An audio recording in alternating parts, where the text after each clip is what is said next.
She squints at the sky as the wind crackles low, black ash rising high in the city below. Her eyes frozen still, long devoid of emotion. Her shoulders hunched forward like waves in the ocean. Her arms long and sinewy, taut and yet slack.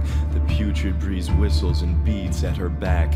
Her legs remain braced, a slight bend to her knees. Not a trace of defeat, nor a trace of disease. Her shirt, it is tattered, exposing one scar.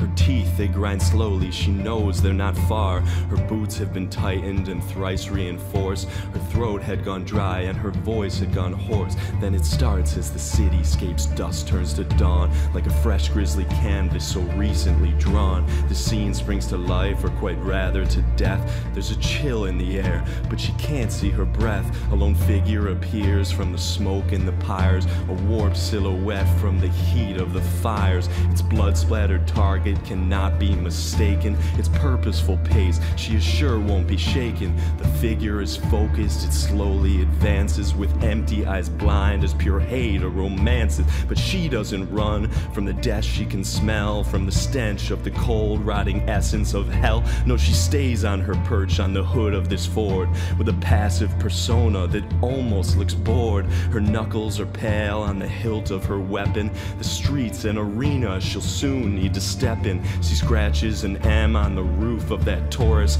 preparing for Earth's most grotesque vocal chorus. It starts with one groan that evolves to 6 shrieks, the same chords that have haunted her dreams these past weeks. No longer one figure, there's 12, now there's 30. Her hands, hardly clean, are about to get dirty. With a squint and a grunt and exhaustion unfeigned, she spikes her cold coffee with powdered cocaine, then takes from a sack, which is loose and untied, the shirt Michael wore on the night he undied. She fashions a headband and ties it in place to remind her of him and keep hair off her face. She does 20 push-ups and stretches her quads, grimly pondering what some might call acts of God. Now she's limber, she's willing, she's able, she's ready.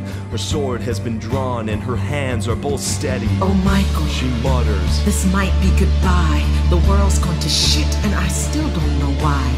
I might be the last living person on earth, but living, I fear, has been losing its worth. She turns to the horde, they are 30 no more.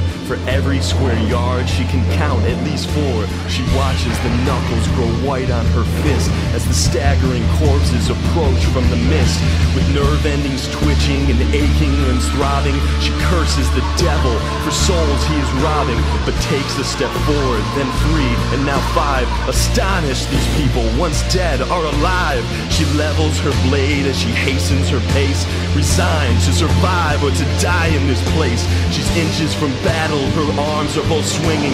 The smoke has grown thick and her eyes are both stinging. Here we go. She reflects now amid her first thrust with a hint of deliberate, hearty bloodlust. I'll never surrender or yield to defeat, and if death is your thing, then you're in for a treat. Cause I prayed for my family and for all of your souls, but there's no fucking chance you'll leave the street whole. Her first swing is a miss, but the second connected. Bite this! Boom, Michonne to the dead resurrected.